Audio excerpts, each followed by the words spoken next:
Hey everyone, just wanted to make a little video about my new gaming PC. So I've been building PCs for about 30 years now, but this is my first liquid-cooled build. To start out, the case that I chose to build my system in is the Corsair Obsidian 1000D case.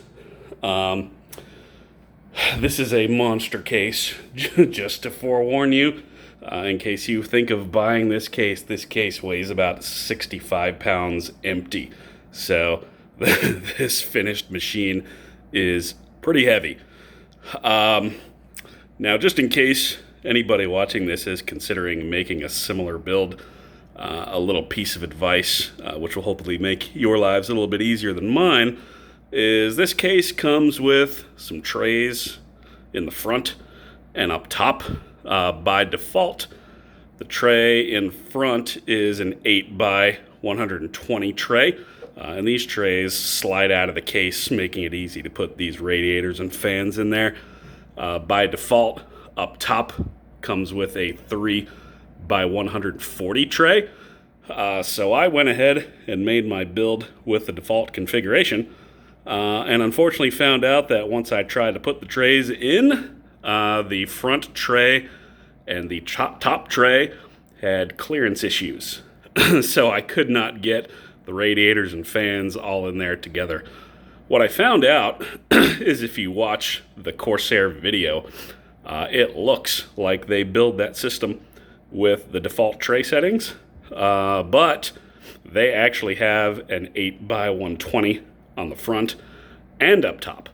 And so what they do is they just leave the front two trays empty, so there are no clearance issues. So I've got an 8x120 up top, but I don't have a 480 millimeter radiator in there. I just have two 360s and 6 fans on each.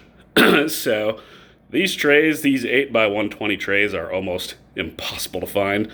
They've been out of stock on the Corsair website for a while. If you look on eBay, Amazon, it's almost impossible to find these things. I contacted Corsair support, and I can only imagine that they just pulled an 8x120 out of an empty case, and they sent that to me free of charge. So much appreciated by Corsair.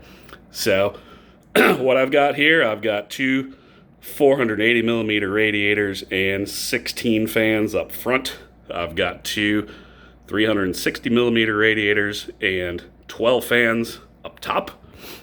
That keep the system pretty cool. I've got the Asus Maximus Z690 Extreme Glacial motherboard that has its own gigantic water block on it. They call it the Ultra Block. That motherboard weighs 20 pounds. So that is a heavy-duty motherboard. I've got the EVGA RTX 3090 card. Took me over a year to find one of these things. Finally, I bit the bullet, paid $1,000 over retail, and now they're practically giving these things away on every street corner. So, awesome. But, great video card.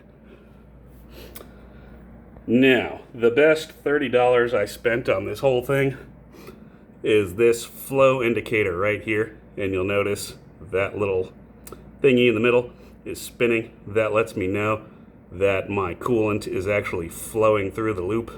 Without this thing, if you're looking at the pipes in the loop, it's almost impossible to tell that anything is actually flowing through here. So this is the only thing that lets me know that my loop is actually flowing.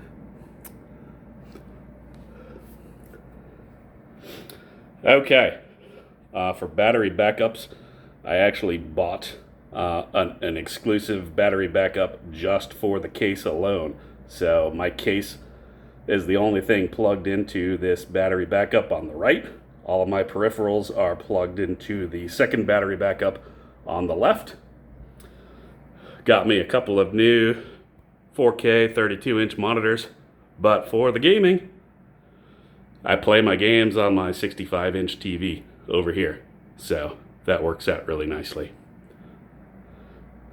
So all in all, I think for my first water-cooled build, this thing turned out pretty well.